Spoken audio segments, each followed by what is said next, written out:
What's going on, guys, and welcome back to Pro Speed Baseball. Now, do you have some pretty good bat speed? Maybe you're swinging, with a lot of effort, a lot of force, but there's still guys out there that look like they're swinging not they can't swing as fast as you, but they're hitting the ball much further. Well, the big difference here, guys, is that they are hitting the ball solidly versus cutting across the ball. I'm very excited about today's video because we have a brand new drill that's going to show you how to get into the proper transition position to slam into the ball solidly versus slicing across the ball.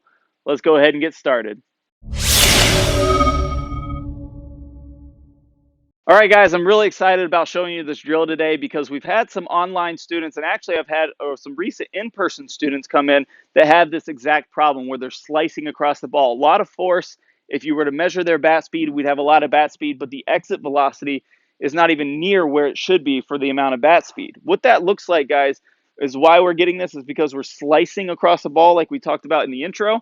If I just took the bat, so just forget about my body right here, just look at the bat. If the bat is coming into the ball where the knob of the bat is pulling left and the head is going out, and the head of the bat has to follow the knob of the bat, and it's going left, we are getting the bat to cut across the ball. So we can see how the bat is moving left across the ball. This is going to cause a glancing blow, and this is going to kind of create a curveball spin off of the bat.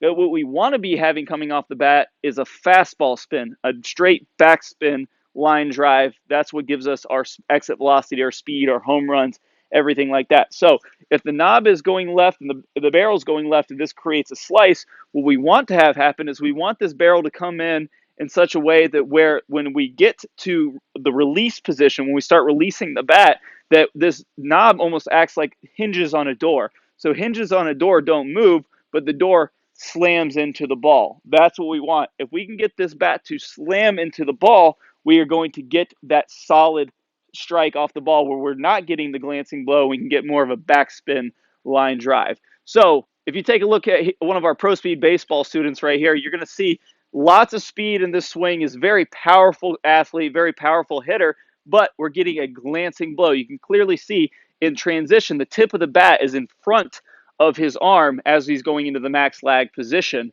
For those of you guys don't know the max lag position, just real quick, if you look right here on the torso line, this is the line that we draw right down our torso. The max lag position is when the hands get to the torso line. They don't touch it. They are right behind it. That's when the max lag position. In this position, we want the tip of the bat to be behind the upper arm. You can see there in the student that the tip of the bat is outside the arm. Now, after doing this drill, you can clearly see in the after video that he's got a beautiful lag position, and now the bat is coming into the ball like we just talked about, where the door is slamming into the ball. So the bat is acting like it's propelling and going into the ball solidly. This is going to give him a lot more bat speed. And guys, I'm sure if your swing looks anything like this drill will 100% help. And it's very simple in nature. All we need to make sure we do is we need to make sure we have a good load stride position and our load is in a good spot. So if you haven't seen the speed load checkpoints or the introduction to the speed load in the Pro Speed hitting system, I'd highly recommend checking that out so you can be in a good position to do this drill. Now, what we're going to do, guys, is simple, is a touch and go drill. We are going to touch the bat to our upper arm and hit the ball. It's that simple. So what it's going to look like from down the line is we're going to load stride. We're going to touch the bat on our arm as our hands are going to the ball. So I'm going to touch the bat as my hands are going out to the ball to my upper arm, so about at the bottom of my shoulder, my deltoid right here, maybe just kind of hitting the bottom of the shoulder, and then we're going to hit the ball. This is going to ensure that the tip of the bat is behind my upper arm, and now I can slam into the ball. Very, very awesome drill, and it just is cleaning up hitters really quickly so they can get into a very powerful position. So real quick, I want to go over two quick things that can go wrong in this drill that I've seen happen. The first one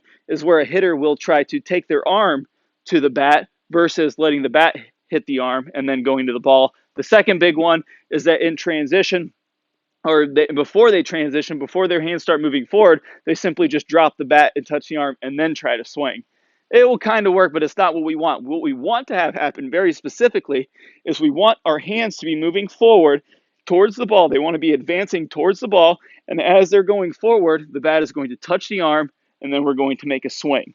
So what we're going to start off with, guys, is we're going to start off with 25 repetitions at 25%.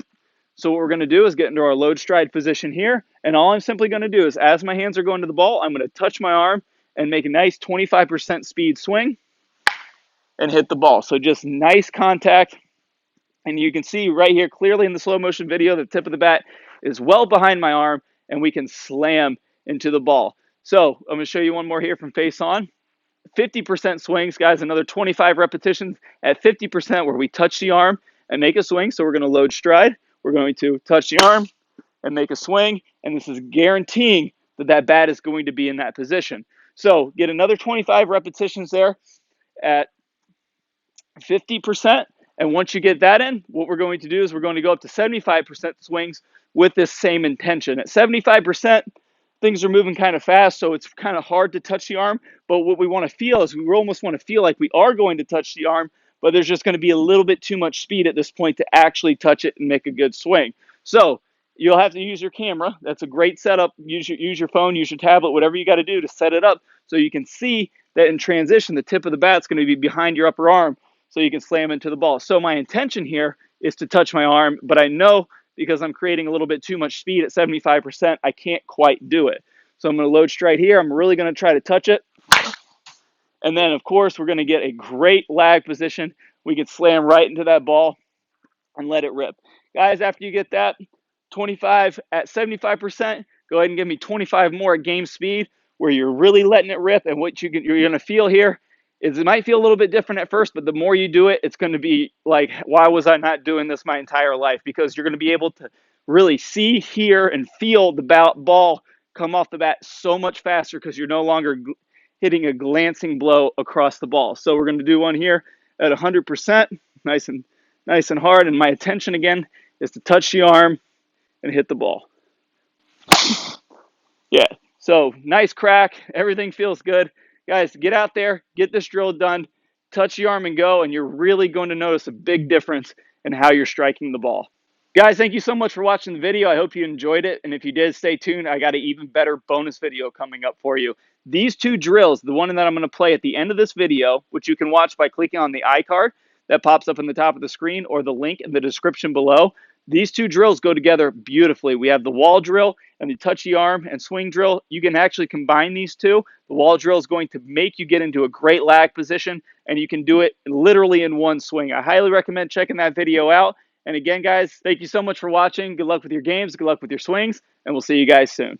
Today, I'm going to show you the #1 move that kills bat lag. But most importantly, we're going to do a drill that will instantly give you a tight transition into bat lag and have your swing looking drastically better today. The move that I'm talking about here is when we're going into our transition and the bat lays down, and now the only thing that we have to rely on for bat speed is our pure swing from Mike Trout. He does this really, really well. You'll see as we pause him here in the max bat lag position, his barrel is really high and you can see that it's barely dipping into that line. You can imagine if this was a nail and this bat was a hammer, if I was trying to hammer this nail in like this would be kind of like me dumping the bat. But if I'm letting this hammer swing and slam into this ball over and over again, I'm going to be very, very efficient. Now, I'm sure you guys are ready for it by now. Let's go ahead and dive into the wall drill. All right, guys, here we go. The wall drill.